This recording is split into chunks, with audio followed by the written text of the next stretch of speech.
Willie D Live. It's Willie D, y'all, back with another episode of information and instructions to help you navigate through this wild, crazy, beautiful world. In the studio, Y-O-Y-O.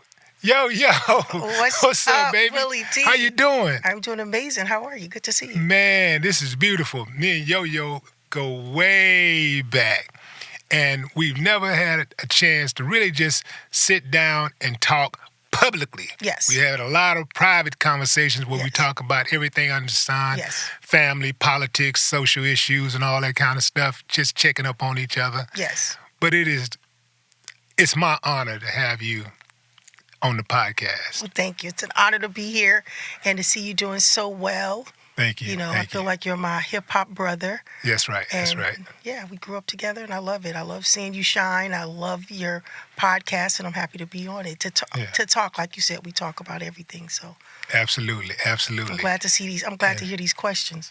You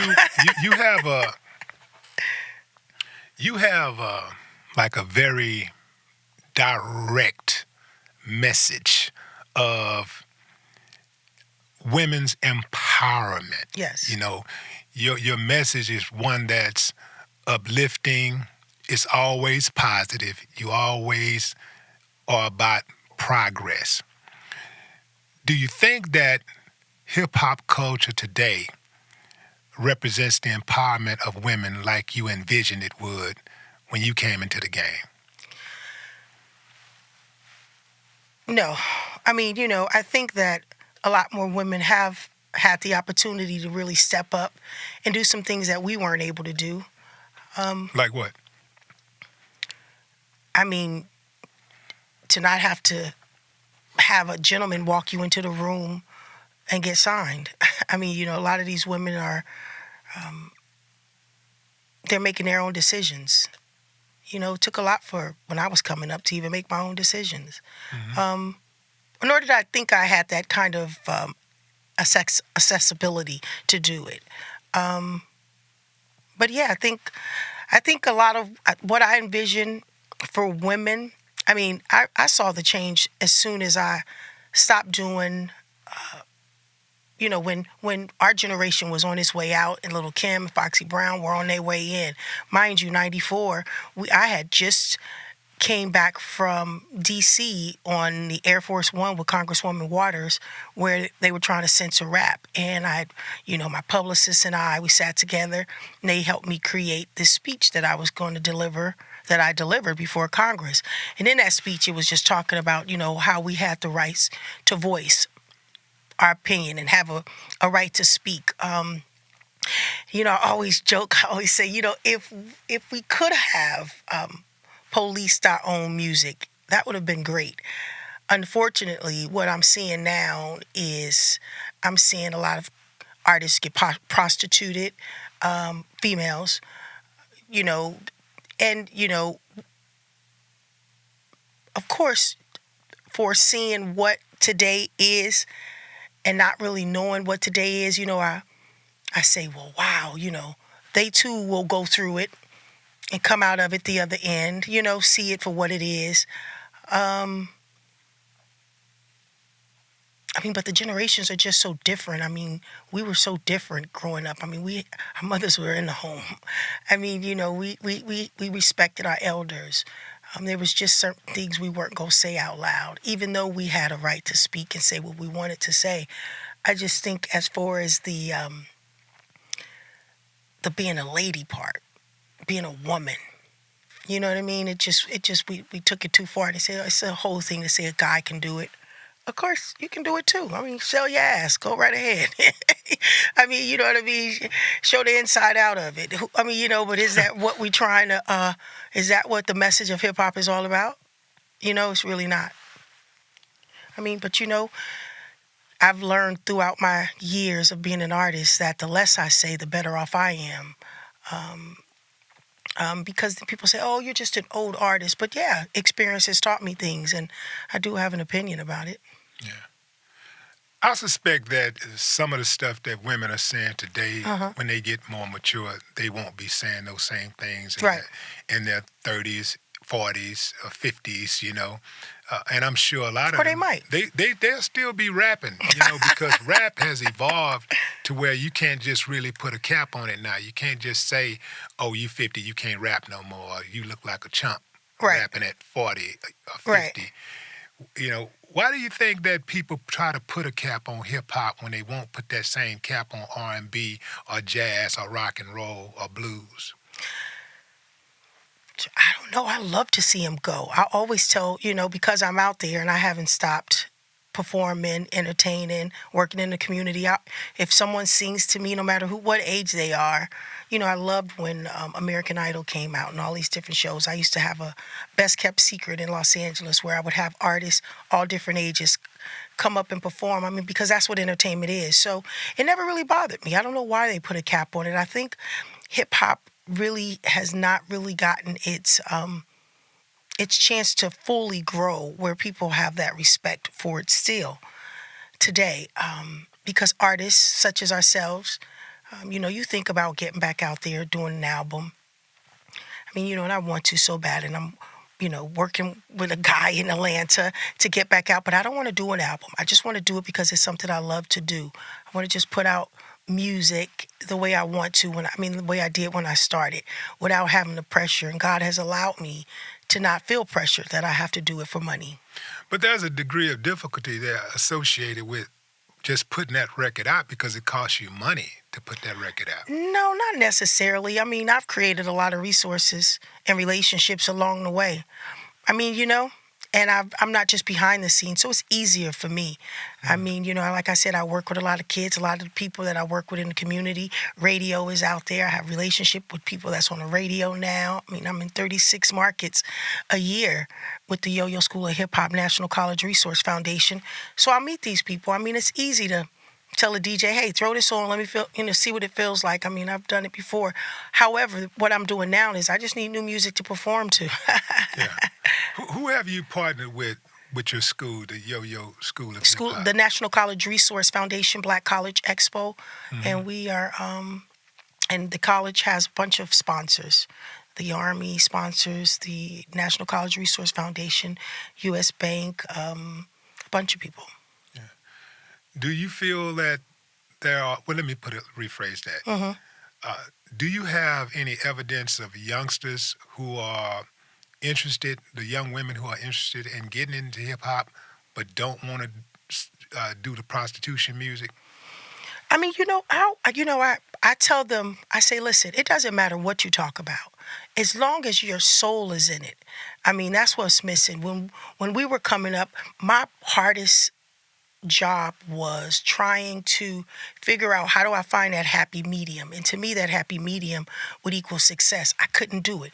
Either I sounded as if I was depressed and lonely, mad at a man, or men bashing, or it was self observation of myself, or projecting my energy somewhere else. I could never find a happy medium in my music, to me, that was broad enough to impact everyone. And that was kind of like my goal, to find that musically, production-wise, otherwise, a hook that was big enough to carry me, not just in the urban communities.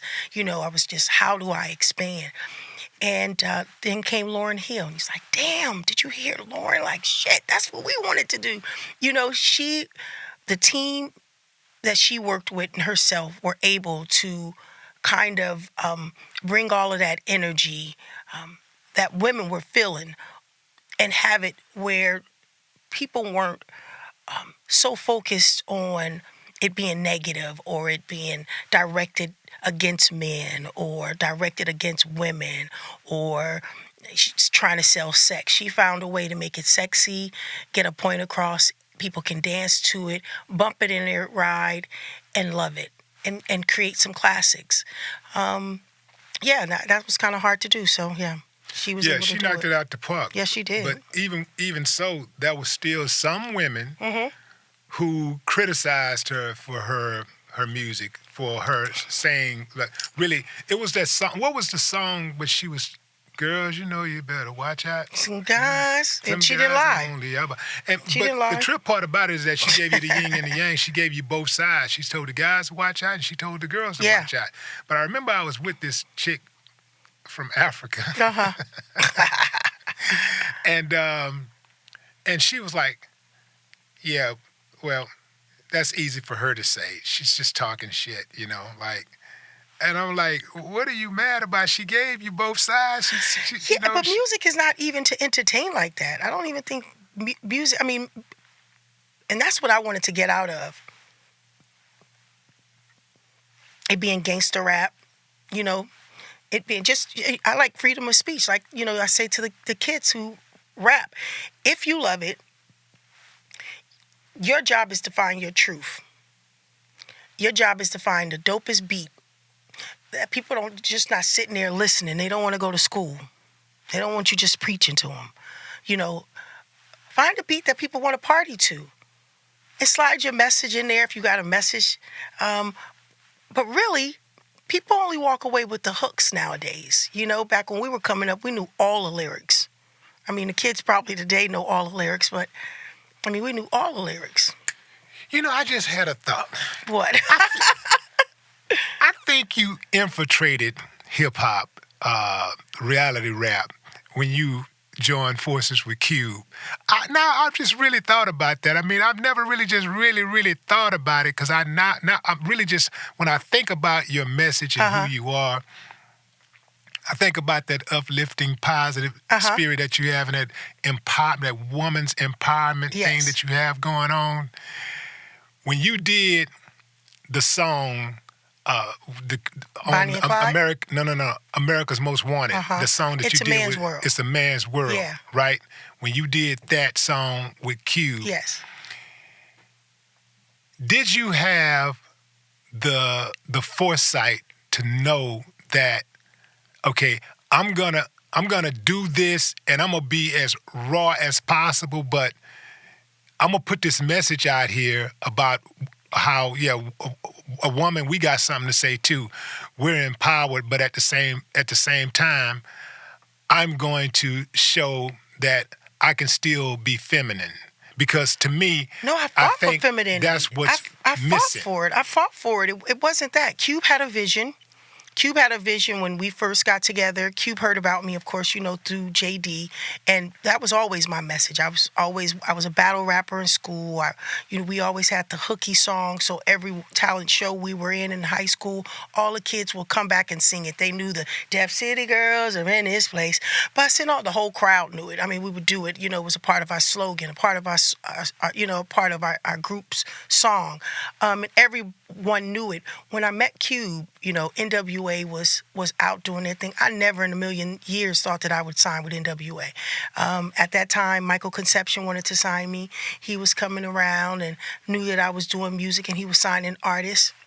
I didn't want to sign with Michael Conception. I did meet with him. Why didn't you want to sign with Michael Conception? I just didn't know, just the reputation he had in the streets of Los Angeles. I really didn't know him too well, but he just seemed like he just had a reputation that I didn't want to be associated with. Okay, all right. So how did you meet Q? Q came, T-Bone went to school with me at Washington Prep High School, where a lot of artists came from. W.C, his brother, DJ, Coolio came from Washington. Sir Jinx came from Washington. Candyman came from Washington. Johnny J, who worked with, we had Eve, who the model, it was a preparatory high school, but a lot of. All right. A lot of we produced a lot of talent. We had talent shows. A lot of success. Mm-hmm. Yeah. So Cube heard about me. I was the best on the West. And hip hop really wasn't for females. There wasn't a lot of women doing it, because it still had that stereotype attached to it. And we knew N.W.A. I had already made some songs similar to theirs, but different. Mm-hmm. They had the Dope Girls, and I had, a Dope Girl song. The Dope Boys, I had a Dope Girl song. I would just take other people's song and flip them into my message. And so he heard about me, and we started working together. shortly afterwards.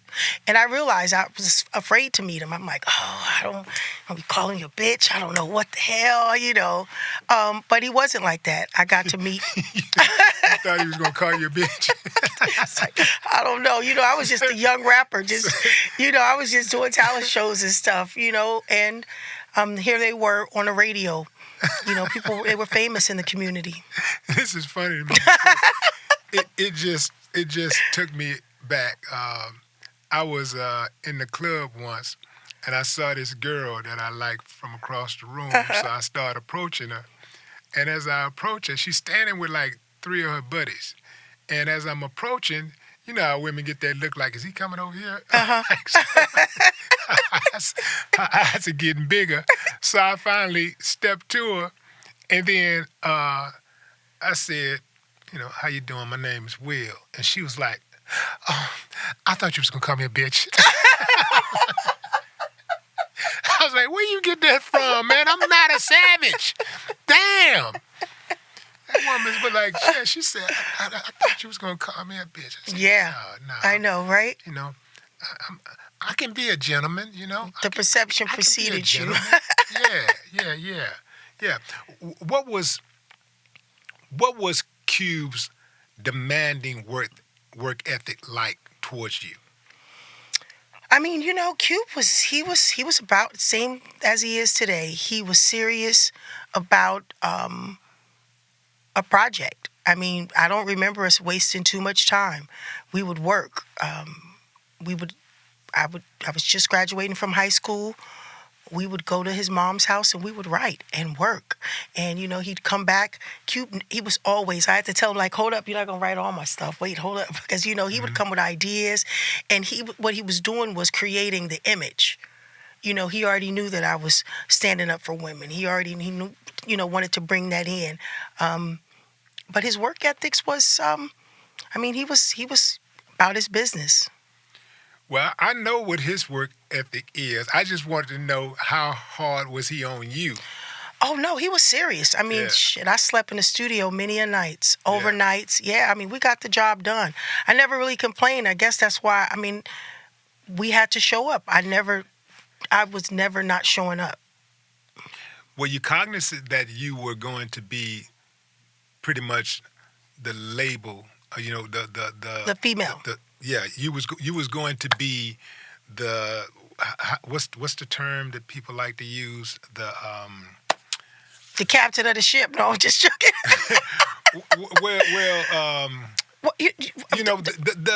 Basically, I was Cube's protege. I was the first artist that Cube signed. The first female of Lynch Mob. That's what I'm Yes. trying to get to. Exactly. You knew that, and you understood the responsibility that came with that. I understood the assignment.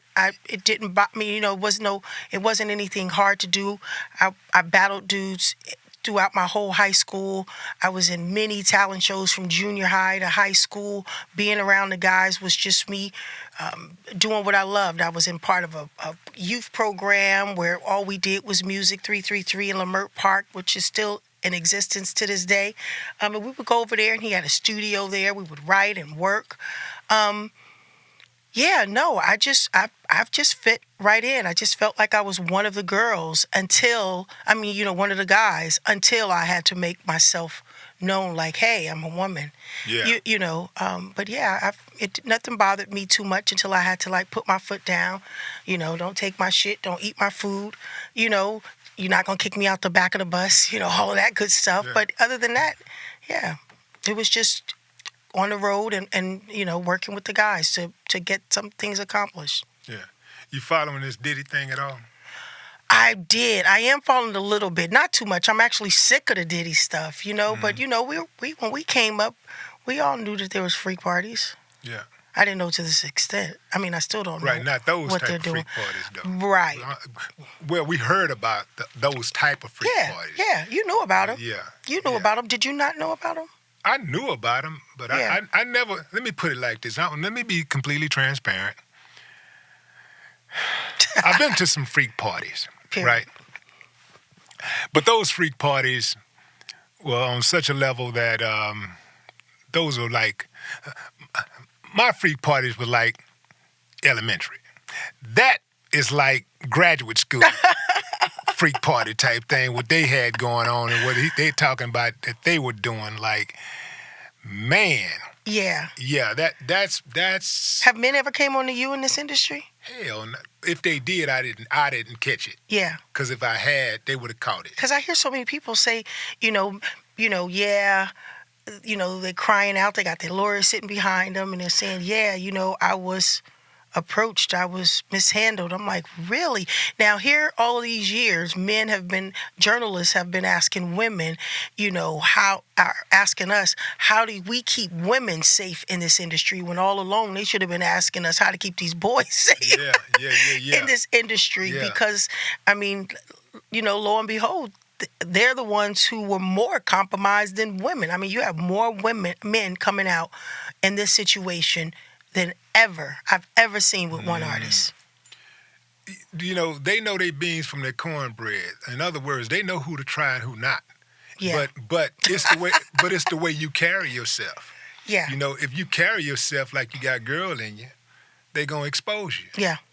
They're going to exploit it. These predators, they will exploit it. It's just like a woman who sleeps around or a woman who sleeps to get ahead. Sleeps with a guy to get ahead. If a guy gonna try you, dudes that are really casual about it, sometimes you hear dudes say, well, if you comfortable who you are, you know what I'm saying, you comfortable with your manhood, and, you wouldn't take it that far. Nah, nigga, you trying to look for an opening. Mm-hmm. See? Mm-hmm. That's a dude that's trying to look for an opening, trying to put an opening out there. Yeah. That's America has an agenda, though.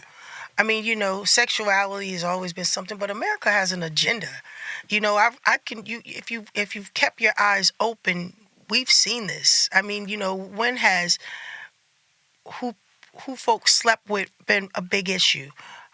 You know what I mean? Until they started dressing the boys in girls' clothing, or there were some who's just grow like that, who loves girl clothes, and that's all cool. We've grew up with cousins and family members that we already knew. Yes, they're gonna grow up and want to wear dresses. They like pretty things. It was part of their character, so to speak.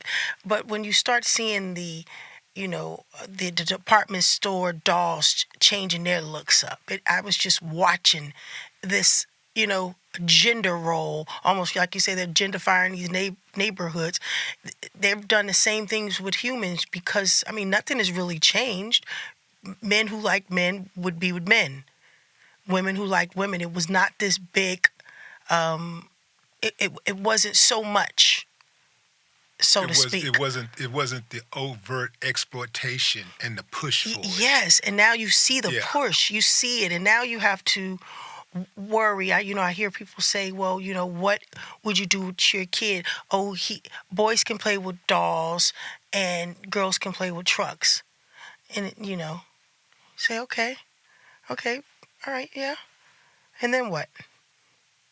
And then what? You know what I'm saying? You have to teach them first. My grandson's not playing with dolls. He's playing with trucks.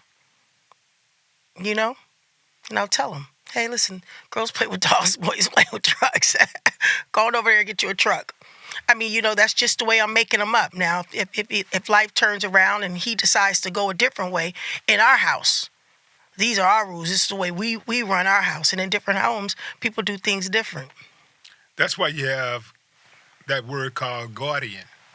See, kids, they ain't got the answers. Mm-hmm. And that's why they have adults who have stewardship over them. Right. So that when they do get it wrong, you correct them. Mm-hmm. Or when they are they need to be guided. So you guide them in a certain way, in the way that they should go. That's right. And, sometimes, they do what they want to do. They end up doing what they want to do. Yeah, but that's why we go to church, and that's why the Bible, you read the Bible, and that's why you have morals, and you grow up with these morals. You grow up with this list of things based off of your religion that's outside of you, that helps guide you. I think one of the reasons why people are going so hard at Diddy is because they feel like Diddy exploited young boys. Mm-hmm. And these boys now who may have some identity issues, they can't help it. And here's the thing. Well, Yeah, you no, I going right? know, I know. Yeah. I just hearing you say that disgusts me because I mean, like, who do you think you are? I mean, the power, the money and the power and your position has taken you to a place of not only greed, um, I mean, but to put these young boys who have the desire to be in the industry in a compromising position. Not just that. I mean, the freak shows to videotape. I mean, you ruining other people's life. So, okay, there's always been Hollywood freak parties and drugs and sex and women and prostitutes and groupies and people who would do whatever they wanted to do. But to now have pastors stepping down, um, athletes, you know what I mean? People running and hiding because they were involved in your freak show willingly, of age. And now, because you have secretly recorded these people without their permission, now you've shunned them. Now I want to go back and look at all these people in the industry who killed themselves. Now it makes you want to go back and say, well, hey, because we used to say people in hip hop normally didn't commit suicide, especially being black and successful. Like, wow, were they being targeted? Were they being extorted? Like, This is why, I'm not a fan of people who is not like down with the whole LGBTQ whatever. I'm not a fan of those people who go in on people collectively and want to bring harm to people because you really don't know an individual story. yeah, And a lot of people that are in that community have been violated when they were very young. yes, And, our bodies are designed to be a certain way and respond to touch, right? We're also designed to respond to images. And so, uh, even if you are a boy and if you're young and you don't know what's going on and somebody touch you, you don't know what to feel. So you feel your body betrays you. Your body don't say, oh, you're not supposed to feel this way because that's a man. Or you're not supposed to feel this because that's a woman. yeah, Or you're supposed to feel this because that's a woman. You're too young to know all of this. And this is why I'm not a fan of this whole movement of kids being able to name their gender. Like, well, he don't know what he is. He wants to be a girl. Let him be a girl. If that's what he wants, let him decide what he wants to be. Some people are not signing birth certificates. They're not. right, They're signing the birth certificates, but they're right. not. They're not identifying a gender, Mm-hmm. and they're waiting for later in life for the child to decide what their gender is going to be. Yeah. But I've never been a fan of people who want to attack the people that are not in that community, trying to go in and just attack people. Yeah. But I do think that community, because they have tried to push their agenda on others and force it actually, into our schools and all of this type of stuff, there has been a lot of pushback and a lot of vitriol aimed at that community because of that more than anything. Because like you say, there's always been men who like men, boys who like boys, girls who like... Of course. But it's totally different when they are trying to force it on people, and they're trying to force it on society. And like, we're not forcing this thing that we have on you. Why are you trying to force what you have or what you believe in I totally on agree. us? I totally agree. When a kid is young, I mean, I'll tell my kid, hey, listen, you're too young to make a decision. The decision is mine, And I learned that. My daughter said something to me when she was younger. And when she got a little older, I said, well, I tried and you didn't want it. She was like, Mom, I was 6. Come on. Like, I didn't know what the hell I want, So it's the prime example. Same thing in life. You want your kid to turn around and say, "Mom, come on.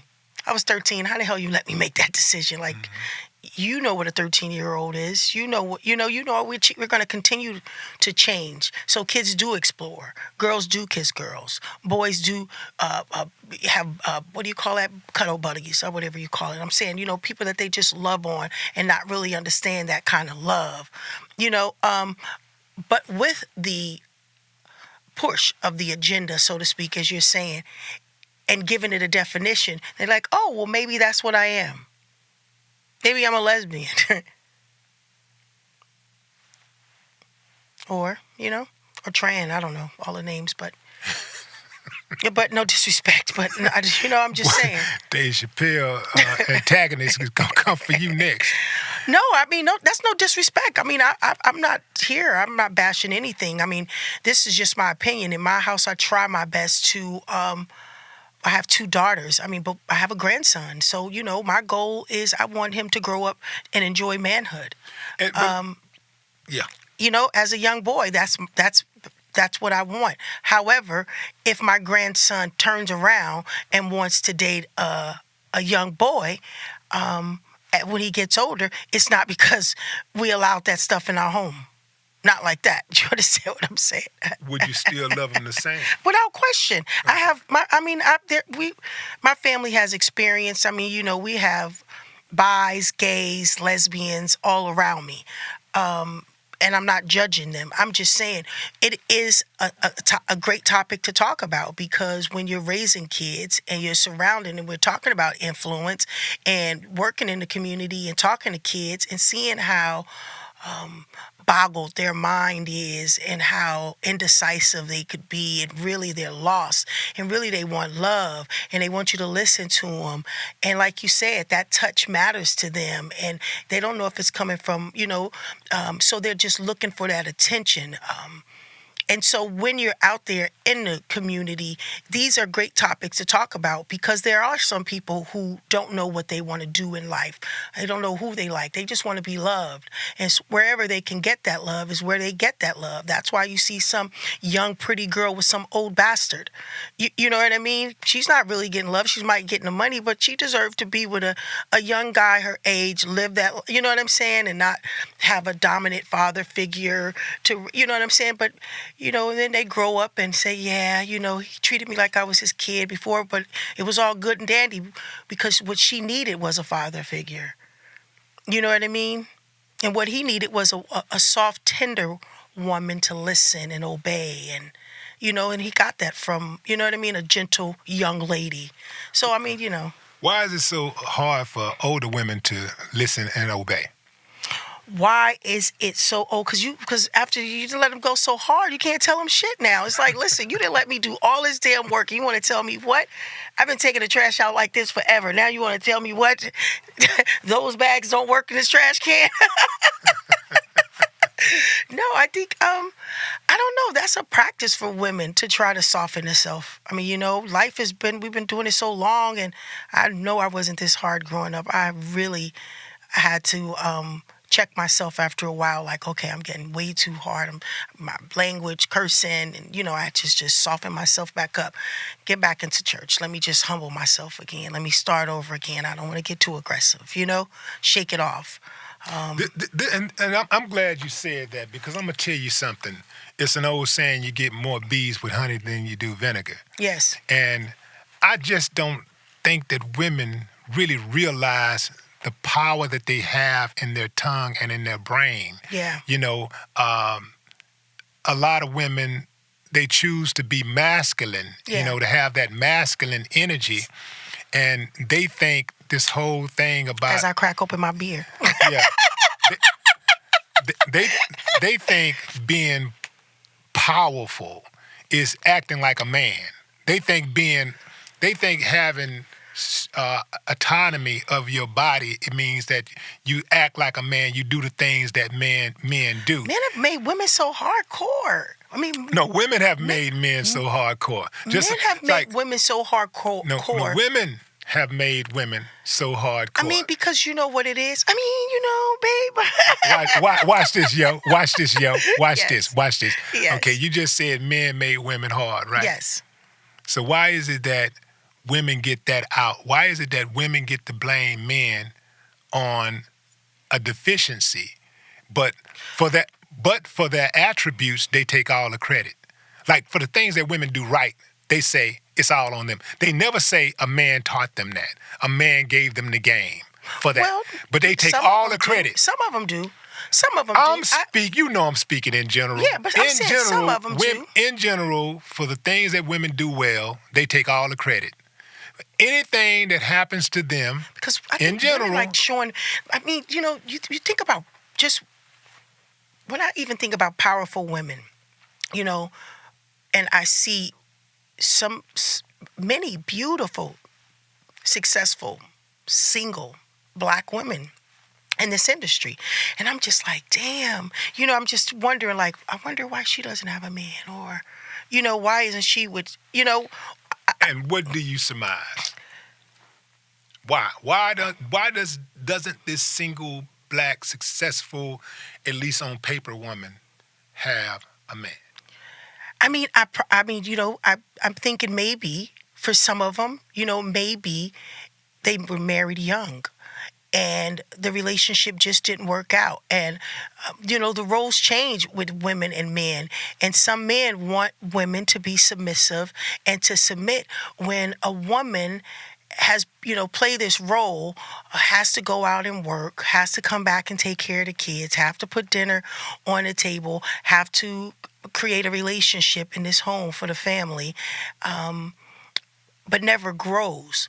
So I think for a woman who's trying to become successful, finally getting that independence to say, hey, listen, I can make a decision for myself. You're not my mother or my father, and that's part of a piece of power that women take. I mean, women that are successful. So a lot of them have found their independence in just being successful where no one can tell them no.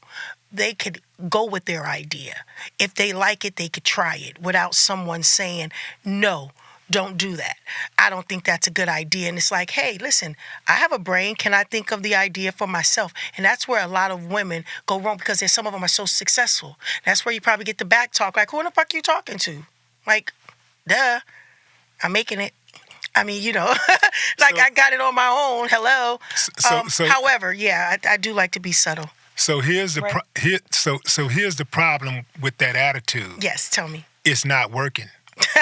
You see? So if something is not working, you got to try something else. So you can be defiant if you want to, but you still won't get what you want, because those women are starting to confess that they're not happy. They thought that once they got the money, that it's a shortage of men. What are you talking about? They're looking for They're looking for some men out here with some courage. These women are looking for men with some courage, with some dignity, with some intelligence, who has some understanding, can really compromise.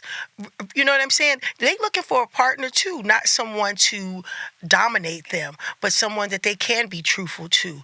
I can tell you I effed up and you don't judge me. Or they're looking for someone to spill their truth too. Tell me your truth. I mean, because then that allows a woman to trust you even more. I think some women are looking for that. I give you that. Some women are looking for that. Okay. But there are other women who are looking for that and everything else in the goddamn world. And that ain't gonna happen. There are women out there who would even try to find a guy who's like them. He don't exist. Right. Not in the capacity of a alpha male. So we're living a fantasy? Yes. Yes. A lot of women live in fantasy world. Now, what women in a fantasy world. What women are not living? Tell me the type of woman that you believe is not living in a fantasy. Are all of them living in a fantasy? Because I'm out of this question. I'm already soft and gentle. well. Listen. It's a hard thing to overcome, especially for women in this current generation, women who are in their 20s, 30s, even some women who are in their 40s, because they're not seeing successful marriages. They don't have anything to really compare, because a lot of women today who are getting money, the reason why they are having issues with men is they can get a man, but they can't keep him. Period. Because they bring that shit that they have at work, that they do at work, home. And so when they bring that same type of energy home, is the man gentle enough? The man is going to reject that, because a man can. Why is the man gentle enough to handle that? Why can't a man? Because a man ain't gentle. We ain't gentle. We men. We ain't gentle. That's y'all role. Y'all gentle. Okay. You know what I'm saying? Stop looking for us and y'all. We not gentle. We think of the big shit. You know what I'm saying? A man is not gentle? No. We're not gentle. We're not gentle. We can't, in general, we're not. We can be at times. Were there ever a time a young man was gentle before he became a man? We can be gentle at times. Men by nature are aggressive. We're conquerors. We're aggressive. But that's the part of a relationship that both have to compromise, because a woman come home from work beat, dead, tired, bring that energy. So let's say, for instance, she brings that energy to you and she's saying, listen, I had a effed up day, blah, blah, blah. Please, I don't want to cook. I'm tired. My stomach hurts. I'm mad, blah, blah, blah. You say, hey, don't bring that here. I'm just saying, don't bring that energy here. And she said, okay, well, listen, I need a break. I don't want to cook anything. Yeah. So is a man gentle enough to say, you know what? Do you want to tell me about you? That's too much of a psychologist or some shit. Listen. I guess it's a matter of semantics here, because I guess a man would be exercising some gentleness if he was to just give her grace in that moment. Yeah, that's what I mean. Because you would have to be a savage not to give her grace if she's going through it. She had a tough night. She had a tough day at work. Right. Baby, I'm stressed out. I don't want to hear nothing. I don't feel like cooking. I don't feel like doing anything. I don't feel like doing the laundry. I don't even feel like making. I don't want to do nothing but just be. Give her that. Yeah. Give her that. Yeah. But know that ain't what we looking for every day. You cannot be like that every day. And but men don't take care of their business either, brother. And I understand that. They don't. But stop getting men who don't take care of their business. But you don't know. And then you get yourself caught up in a situation where you got to will yourself back out, because you get in a great situation where a man is a man and he's I'm not putting up with your stuff, and he don't really listen to what the woman is saying. But here, this is the same man who wants to require a lot. Is he going out? Is he taking his woman out? Is he going out to eat with her? And this is specifically for the older generation too, because men get lazy in a relationship too, and a woman doesn't. When a woman reaches, from her 40s up, 35, 40s up, I mean, really, we finally can go out. The kids are, practically grown now, 20-something years old. A woman is 40. So she's got a spice it up every now and then. Saying spicing it up. But nowadays, what I'm hearing from women is men are lazy. They can fix somebody else's car but don't want to fix yours. Riding around with a broken radio and the radio not, I'm just saying, women are complaining like men want to spend more time outside than they're spending inside. I think women just have to be more selective. They're not being as selective as they think they are. All the women are in the clubs by themselves. Where are the damn men? Men don't even take their woman to the club anymore. Well, first and foremost, men don't like women who like to be in the club. Not all a club time. like that. I'm not talking about a club. I'm talking about a grown event. I'm talking about jazz playing. I'm talking about a place where you sit out and you go to the bar. It's 100 women and 5 men in there. That's true. I see it also. But here's the thing. A lot of women who are in those positions are hard. They're looking hard. for somebody else, still searching. They're hard. They want their cake and they eat it too. And listen what I'm saying. These women are realizing that they get mad and you can't tell them nothing. Listen to what I'm saying. It ain't being hard. A man, it might work for a minute. Yeah, you can get them because men like the comfort of a woman. Yeah. But you can get them, but you're not going to keep them being hard. Right. So you got to get over that shit. Yeah. Because it ain't going to work. Yeah. Especially, there's a lot of women. hold on, especially with a man who you respect, or a man's Yes. man, and a man who others respect. Yes. He's not going to accept that. Yes. Now, You're absolutely right. And you can go get a man, but it ain't gonna be a dude you respect. It's just gonna be a man. Yeah. It's just gonna be a dude. He ain't gonna even be a man. He's gonna be a male. It's just gonna be a male, but he's not gonna be a man. And see, so a woman can settle a lot of times, just like today. So what do you Watch consider this, soft? watch this, y'all. I don't know. Tell me what you I can consider tell you soft. what I consider soft. Yeah, tell me. Dudes that walk around with purses and shit. No, I'm and talking wearing about women. unisex talking about clothes and women. all I'm that kind of talking stuff. about women. But what I'm saying is this: a lot of those type of dudes I just described, they got money. Yeah. A lot of them got money, and guess what's happening? A lot of women are having babies by them dudes because they got money. Wow. But they ain't real dudes. They ain't solid, and they don't respect them. So they just pop the baby out, and boom. Sometimes, they come up off they hit a lick with some child support. Oh, wow. Sometimes they got to raise that baby by themselves. Right. Wow. But they dealing with mama's boys. Yeah. And they dealing with weak dudes. They Yeah. dealing with soft dudes who they don't respect. Yeah. For the life of me, I don't understand why a woman would open her legs to a guy she don't respect. Yeah. But they doing it all the time. Yeah. And then they end up by themselves, and then they wonder why that's happening. Look, just like with men who ends up by themselves or who are by themselves right now. Men who are by themselves, not all, of course, just like not all women, but a lot of men who are by themselves, Yeah. they dropped the ball early on too. A lot of times they had a good woman, but they contributed to jading that woman, Yeah. right? And it didn't work out. So now they're by themselves, and now they got standards now. Their standards are higher, and Yeah. they're looking around and they're going like, I don't want none of this shit, just like women. Yeah. Like a lot of women who settled early on. You see it. And who got it right now, Yeah. who's out on these dates and stuff by themselves. Yes. They've raised their standards now. They fucked it off with the nothing dude. Yeah. So now they've raised their standards. Yeah. And they'd rather be alone than to be with a dude who ain't got his shit together. Right. So a lot of men are doing the same thing. Yeah, I agree. They are looking at these women who are on IG busting it wide open. Oh, you cute. You cute and all of that. And, I'll bust your back out and all that kind of stuff, but you ain't going to be the main. Right. I'm not going to make you my main. Right. And a lot of women get that confused when they think just because a dude want to have sex with them, they think they marriage material. Yeah. Yeah. Wow. They think they marriage material, but they're not. They're just carriage material. Yeah. So it's working both ways. Cause look, I do the podcast every day. Yeah. Right.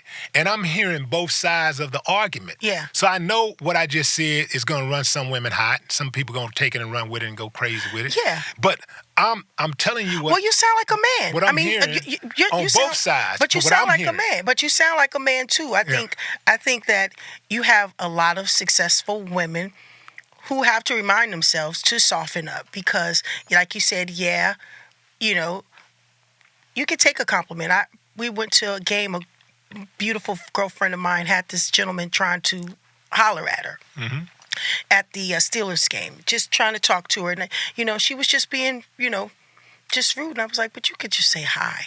I knew it wasn't her caliber of guy.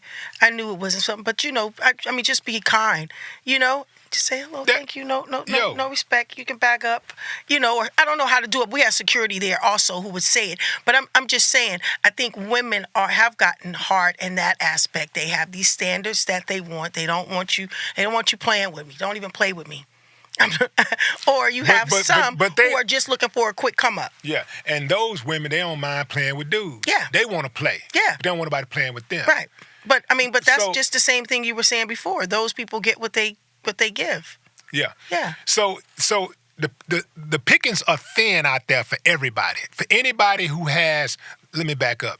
The pickings are thin for anybody who has standards. Yes. Who have standards. Yes, you're absolutely high right. standards. If you have high standards, if you practice discernment, yes, the pickings are thin. Yes. Anybody else that don't mind just slanging it, slinging it everywhere, busting it wide open for anybody. Right. Hey, it's wide open. You can always get a cheap thrill. Yeah. That's not a problem. But if you want somebody of honor, somebody that you can honor, Yeah. somebody who carries themselves with honor and dignity and class and respect, and those things that you want your spouse to have when they walk into a room without you. Yeah. See, because that's how I think. Exactly. How is this woman going to behave when she's not around me? How does she behave? Yeah. When she walk into a room, does she command respect? Not because a woman who is secure in her and walking in her purpose and her essence, she don't have to demand respect. Exactly. Demanding respect is putting on some busted open clothes and all this here stuff like, look at me, hey, all that old shit. But when you command respect, all you got to do is just be. Right. You could just be. You could put on some clothes from Walmart and look sexy. It ain't got to be nothing exposed or whatever. It's just because you wear the clothes don't wear you. Yeah. And that's a lot of people just not even living in a real truth. I think that this social media and has gotten people just to really compromise their integrity more than they would not have done had social media not been so big and wasn't paying available and paying people for their content. Women on OnlyFans. I mean, the desperation of women who are broke, who are trying to feed their families. I mean, I live in California. In my old community, the prostitutes are so young and they're just literally naked. I mean, before they had the cute clothes, you have some just naked walking up and down. Damn. Yeah, up and down the street. Young girls, you can tell that just butt naked. And you can tell that they're on drugs and now what they is have the pimps. address of this? Right, you want to go check this place out? No, I don't. I know you don't want that nasty. No. I'm good. And these young girls who, you just see the world changing. I think that people are not living, and growing in your truth. And how do you get there? That's why, I talk about education all the time. Because, going back to school, working on yourself, educating yourself helps you with your character. It helps you try to define who you are trying to be. So you're not so consumed with what the world is doing. Sometimes taking yourself out of it helps you to soften up and see yourself, because that grind gets so gangster and men are so trifling out here. They are, they could have whatever hoe they want and have a family. They could have, 3 families if they want. Depending on how soft you want this woman. You know what I'm just, because to be aggressive and to know that your man is cheating on you and to, how long does that softness last? But I think social media just plays such a hard role in relationships and raising your kids in every form of relationship, with the respect factor. You know what I mean? Yeah, because people trying to live this image. Let me tell you how effective softness is from a woman. If we all have feelings and sometimes we get in them, right? Yes. But let me tell you how effective softness is. You can act tough, act hard, be masculine as a woman. And you can get some of your ways, and you can get it with a guy, forever if he's a sucker, the kind of dude you don't respect. You don't respect. But if you want that dude of valor, that guy that you can respect, that guy who commands respect when he walks into a room as a man, then you're gonna have to be soft. Yes. A real man, a solid man, because since women like to say real man, women like to define what a real man is. A real man is not going to accept anything other than a soft woman. Yeah. Some women like to say, well, you can't handle me. You ain't a real man. No. Yeah, that's a real man don't want to handle you. Yeah, but those are women who become bitter, and you learn that in life. That's why having a mentor, somebody that really cares about you, see you going down, picking up this evil streak, or adding a little more gangster to your conversation, or being too aggressive. Someone who is like a mentor will say, hey, listen, you don't want to grow old and bitter. Sometimes you have great friends around you that can check correct you and say, hey, listen, because sometimes women don't even know they wearing a man's jacket. They don't know that they ballerina shoes is turned into Timberlands. You know what I mean? You have some women who was soft and shit, they were Geminis. Let's just put that out there. They until that Gemini just turns into that twin. Soft and sweet, and then you turn around and get the opposite side because some women don't even want men now. I mean, they've gotten to the place not that they want another woman, but they don't even want a man. They like, listen. Some women just want to be free. Once they find their truth, find their purpose, they don't want a man for how long? Some women don't need sex. So watch this. Watch this.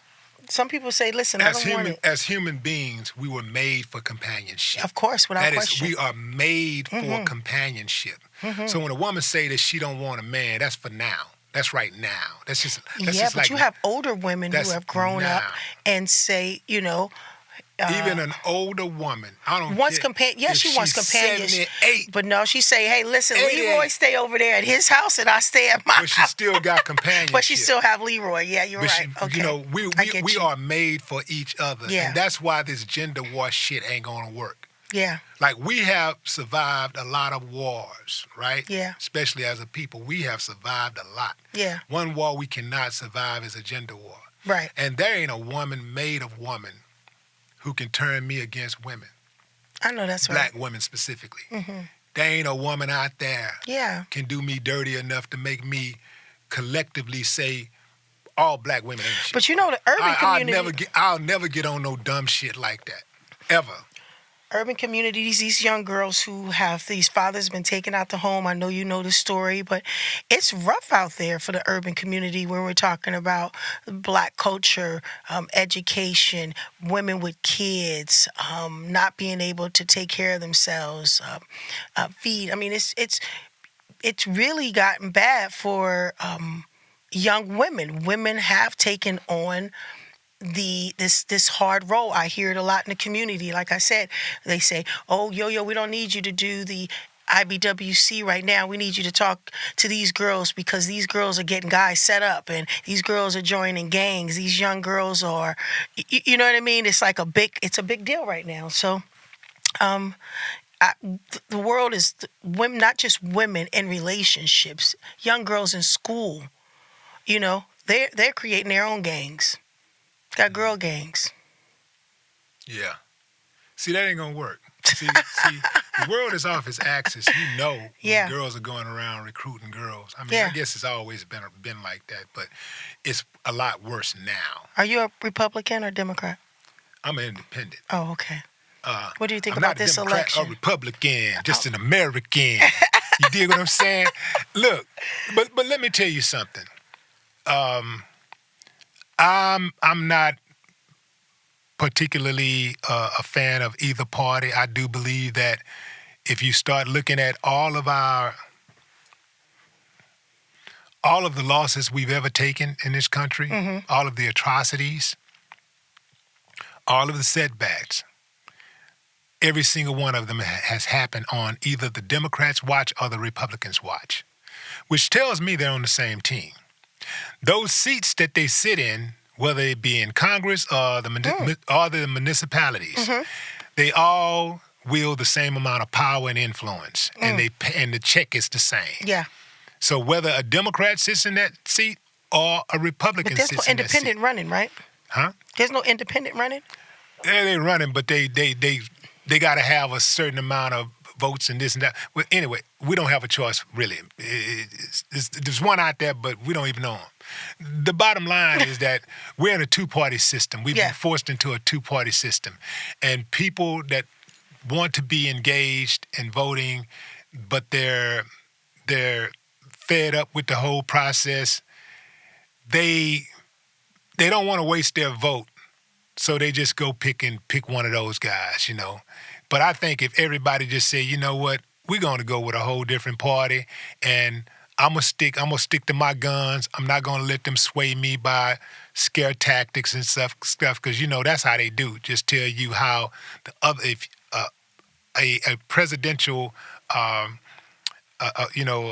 country led by this party, an administration led by this guy is going to be the end of life as you know it. Right. They just scare the hell out of you. Right. Look, ever since I've been voting, even before I started voting, every single year is the vote or die year for us. If we don't vote, we're going to die. we going to die. Every single coming up, my cycle. mother never put any of her information on none of them papers. And they only get excited about the presidential elections when the local elections have more impact on us individually. Yeah. You know, voting for those judges and those city council members and those commissioners. I mean, your city comptroller. That's where the action is. Yeah, you're right. Because if you have a problem with one of them, you can walk right up on them. They ain't got that kind of security the boys in Congress got. You can walk right up on them and be like, oh, man, you remember you said you're going to fix that pothole? Right. Look at this shit. Right. And when you going to come out there? Oh, yeah, I'll be on it. And if you don't, catch them at the next rally. Right. You're going to see them, you know what I'm saying? You can walk right up on them. So that's where you can see an immediate impact locally. Yeah, but you're right. We don't even look at local elections. We don't focus on that. You know, and we're focusing on the every 4 years. A lot of us don't even vote in the midterms. Right. That's how we lose the positions that we do gain, because we dropped the ball in the midterms. Yeah, politics. A lot of people don't play politics. I know the Jehovah's Witnesses don't. Sometimes you just say, listen, I want to play politics. We never needed it. But we do. So are you still voting for Trump? Am I? When did I? Sometimes they make me want to vote for him, but no, I'm going for Camel. But I like some of the stuff. You listen, who's gonna make us laugh? Yeah. If Trump's not in office, who's gonna make us laugh? Say, man, they're gonna be killing Kamala. But it's gonna be just like when Trump got in. Like this dude is pure entertainment, all caps. Yes. He is pure entertainment. And Kamala with that laugh. Listen. And that laugh and that repeating herself and saying nothing. Like, Kamala, so what's your thoughts on what's your thought on climate control? Well, I just think that, you know, we're all in here together in this room, and the climate does control all of us to some extent. And we're here, and we're all trying to be together and not feel the impact she gotta get of it together, everything that's going on around us. And so if we look at the climate and how it controls the rest of the universe, we can see how it could impact us and our children in some type of way. So I say to that is, be careful how you walk around and wear masks and things of that nature. And we should all be careful to drink water, and not just any water, but make sure you drink She's tired. water She's tired. that is from the USA. She better push this agenda and say something, because we have no choice. We're getting out there and vote. You know? So is voting part of one of the components of your school? No. I mean, no, I don't really push voting too much. I mean, I just, like I said, I can't get anything done unless I'm trying to control it. So I look at what I'm looking for to do. I mean, you know, especially community, cities we live in, the board, education board. There are certain things that I look at that I want, you know, these people to be in position to help push the agenda of what we're trying to do with the arts in schools and after programs and funding for the things that I've been doing with the School of Hip Hop and the Intelligent Black Women's Coalition. But yeah, voting matters to me. I vote. My kids, both of my daughters vote. One is a Republican, another one's Democrat. Yeah. Do they argue a lot? No, my daughter just said she just wants to go against the grain. The oldest one wanted to just go against the grain. She was just like, listen, I mean, you know, like, I don't want to be controlled. She's a Leo. She's like, you know, she don't want to be controlled. She want to make her own decision and let her figure it out for herself. But just because I'm black and everyone's Democrat, I don't want to, so that whole thing, they grew up like that, right? Those conversations in the house. And listen, be free, do you. Figure it out. You smart. Smart enough to go against the grains. Well, figure it out. I don't tell them who to vote for. What happened? But if they ask me, I do. Yeah. What happened to Hip Hop Sisters? We're still around. Hip Hop Sisters is still, we're still sisters. Light and I are really close. Latifah, Moni, the Lady of Rage.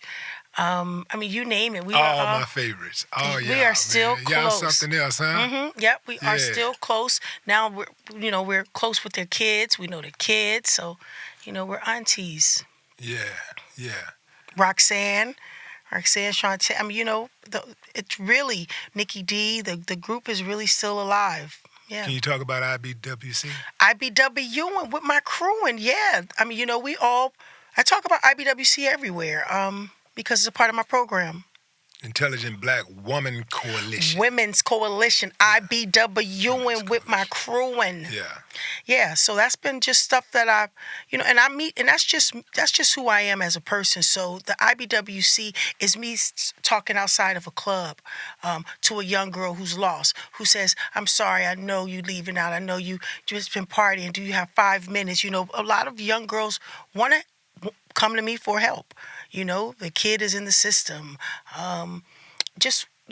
And I'm open like that. If I don't know, I have some relationships and resources that I don't mind. I'm just that sister that I don't mind sharing my information. I've come a long way. I've been very successful in my give backs, and I've been able to get back.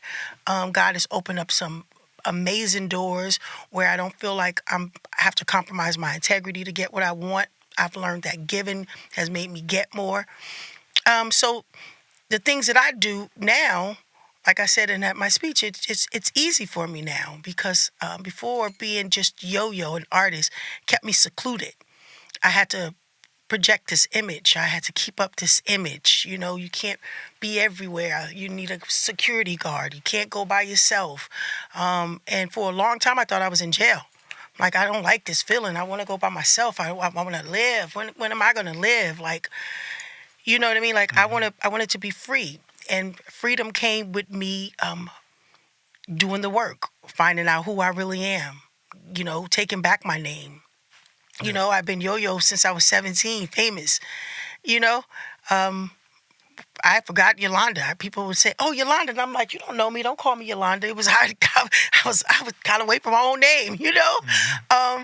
But coming full circle, even in relationships and being a mom, and just finding my own peace, like what could get me there, because being a child star, the transitions aren't always easy, and it's almost like The Alchemist. I felt like I was young Santiago. I kept wanting to go back and find the man I sold my sheep to, because every time I thought I was getting free, and leaving the past behind. After things were getting rough, I would go back and try to find, what it was that once had me successful, or things I knew how to do, until I just I submitted. I just flatlined. I just was like, okay, I'm working on myself. It's okay. I got a debt in the image. I have to find my peace. I have to find myself. And that took courage. It took a deep relationship with God. It took a sacrifice. My kids had to understand, people around me. I had to isolate myself to really refocus, regroup, which was successful for me. Yeah. Yeah, which turned out to be successful for me. If you could remix, not a song, but a particular failure that happened in your life, and you could change the outcome to a more positive one, what would it be? And how would you do it? If I can change something bad that happened. Something bad that happened. If you could remix it. If I could remix it. Oh, all of the opportunities that I didn't take advantage of. Just being a procrastinator and a liar. Not really thinking I could fool the world. My charm was going to get me over. Me being an entertainer. Just really, if I could well, I mean, it comes with growth too. But to, some opportunities that I had that I just bullshitted. Like I had many doors open. I just, and there were sometimes I just didn't take them that serious. Why do you think you didn't take them that serious? Oh, because I'm telling you, I was living in a fantasy. I was, Was you on your high horse? Like, yo, I'm yo-yo. You come to n- me and bow no, down. no, no. I wasn't really. I mean, I was famous, and there was places I wouldn't go. There was things I wouldn't do. But no, I don't think that. I think the procrastination part just came from me really not feeling complete. I was living a lie. I was just floating. I was just floating through life. I had nothing concrete. Nothing that my life wasn't stable. It was like it could go away. I can be broke tomorrow, type of lifestyle. And that was scary for me. Like to just live like that and have kids. And a mortgage. And then to be 3 months behind in default. You know, um, and then to catch up to get something big happen, and then you cop back up, or life kind of helps you out. But it just wasn't good enough for me. And then hip hop was changing. How much longer I'd been doing it? Like I didn't go to college. I went to hip hop school. In life, traveling with you around the world at 17 and 18. But just came a point where I just even in me asking for help. Reaching out to people, hey, keep an eye out for me. If you see something, let me know. Still wasn't prepared. I was asking for help and still not taking full advantage of the help I was getting, not doing the work properly, not really studying, not, you know what I mean, wanting someone to help me, but that was still temporary. You know what I mean? Why? Because I wasn't even prepared for longevity. Somebody to help you in the door. It was just to get some money to, to wing me over. But that's why I said the whole stop movement for me was something that really allowed me to dig deep within myself. Like, wait, I'm spinning out of control. Like, and as a celebrity, who can really stop you to say, hey, listen, you're spinning out of control. You're going nowhere fast, girl. Like, slow down. What are you going to do with your life? Yeah, and then I went back to school, just started taking over my life. The things that I felt like why was I, why did I have low self-esteem? Why was I so self-conscious or confident? My confidence was low. Why? Because I felt like the ones who went to college knew more than me. So if you were to talk about certain things, I don't know, I was yo-yo at 17. We didn't do Hollywood. We didn't do all of that. I only know from us growing up to Hollywood.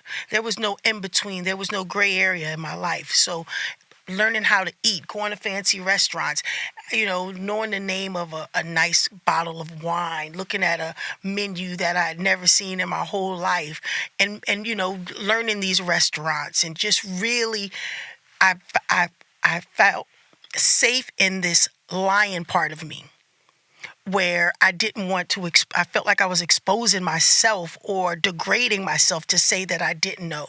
I would just, yeah, I was just, Yeah. but how long can you play that game? And I played it as long as I could, until I felt like, wow, shit, this could be pulled from up under me any day. I got to get stabilized. So before you stepped into hip hop and became a huge star and all of that, there was a time when you were growing up and somebody instilled something in you to be the type of person you are today. Yeah. Even for you to step into the studio and be able to deliver those lyrics the way you did and say the things that you said, somebody put something in you. Yeah. Who was that My person? mother, Mama Mia with the spicy meatballs. Yeah. My mother is probably the last real one left. I mean, not only taking care of us, she brought in two, she adopted two kids, my brothers Stephen and Stefan, and she fostered three. She became the president of our block. She was the first mom to take all of the kids in South Central Los Angeles to the snow. I mean, she would have the festival. She would go with the youth. She worked with the Youth Gang Authority. My mom took us always everywhere. Every job my mom had. I mean, I was famous at 17, but I had about 5 jobs since then. I threw newspaper in the morning with my mom. I would get up at 5 and do that drop. She would give me $50. I would throw it. We'd throw newspapers. I worked at a bank where RTD, where we unfolded the money that came from when people when you Federal put the Reserve? money in the Oh, bank. I mean, in the bus, ATM? the bus stop, the bus stops. When you get on the bus Yeah. route, the city bus. It used to be called the RTD in Los Angeles. But the money, we used to unfold the money in stacks. I'm talking about bags and bags of money. I was a school bus driver. I drove the van, the handicap van, the special needs van. How old were Excuse you? Mm. me. I was 16. And they allowed a 16-year-old to drive children around? Yes, I had my license. I had my CDL. I did all of There's a the work. statute of limitations. No, yeah, I did. I had my CDLs. I took the tests. I did the whole, I worked for Laylaw. Yep. I had, and my mom, but that was my mom. My mom cleaned houses. She had a cleaning service. I would go with her. I would get up on the weekends. She's like, get the bathroom. You know how to do them mirrors like this. But my mother was, but she was the best. Well, she is the best mom, because she was the only mom I know who could feed a block, feed a bunch of kids, who really cared, go to the party, cook dinner, kick ass, take names, show us love, help us sell our tickets, help us with our fundraisers, help us with our projects. You know what I mean? She was that type of mom. And on the weekend, she wanted to go. We all going to San Francisco. I'm going to take the kids on the train. We'll ride she was that mom with this kind of energy and the heart of gold. You know what I mean? She'd have her a cocktail, beat your ass in dominoes, talk shit. We had all that good music playing in the background. We had company over. We woke up to big piles of dishes in the sink. So that's where I get my heart from. My mother has the heart of gold, and she's still, to this day, everybody loves her. And I absolutely love her, man, because she did something that nobody else was able to do. She gave us yo. What's up, baby? Thank you for coming on the show. Thank you so much. You got any parting words, anything you want the people to know? I want the people to know I have a cooking show called Downright Delicious with Yo-Yo. We're going into our 3rd and 4th season. It's on Aspire TV and Prime Video. Downright Delicious with Yo-Yo. You can check me out at Yo-Yo Fearless. The Yo-Yo School of Hip Hop is traveling for the National College Resource Foundation to find out what city we will be in there. We're giving away money, baby. Get them scholarships, free transcripts, all of that. You don't have to pay. We have seminars, how to get A's in English, how to get the scholar dollars, what you need to know to attend a HBCU for parents who don't understand what the college life. And then we have over 50 HBCU colleges on site, willing to accept you right on the spot. And so you can go to Black College Expo on Instagram to get the list. Absolutely. One more. Key Lolo. Yes. What's up with Key? Key. Low. We were just talking about that, huh? Martin, crazy ass. The best You had best fun gig on ever. that set, huh? Best gig ever. Martin Yeah. told me, he said, yo, we're going to have this show. And I'm creating this character, Shanae. He said, and I'm going to make a character. You're going to be her best friend. And we're going to call you Kilolo. About 8 months later, I get a call from Warner Brothers. They send me the script. I'm over there practicing this rolling your eyes and smacking your teeth kind of attitude. They was like, oh, no, you don't have to audition. This role is yours. I was Right. like, what? Yeah, and the royalty still to this day. Beautiful. Beautiful. You still talk to Martin?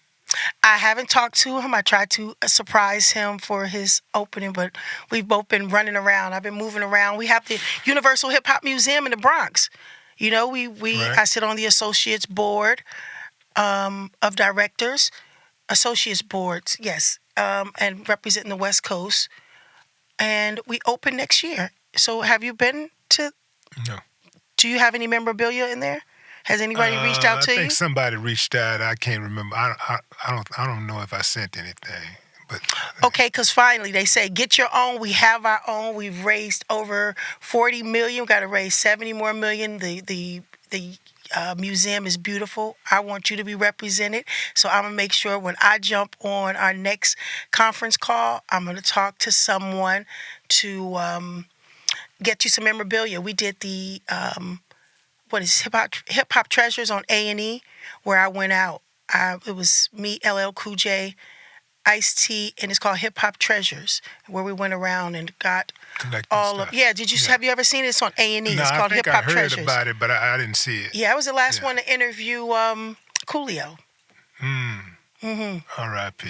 Yeah, I know this crazy ass. And R.I.P. to all of our other soldiers Aw, who are no longer yes. with us.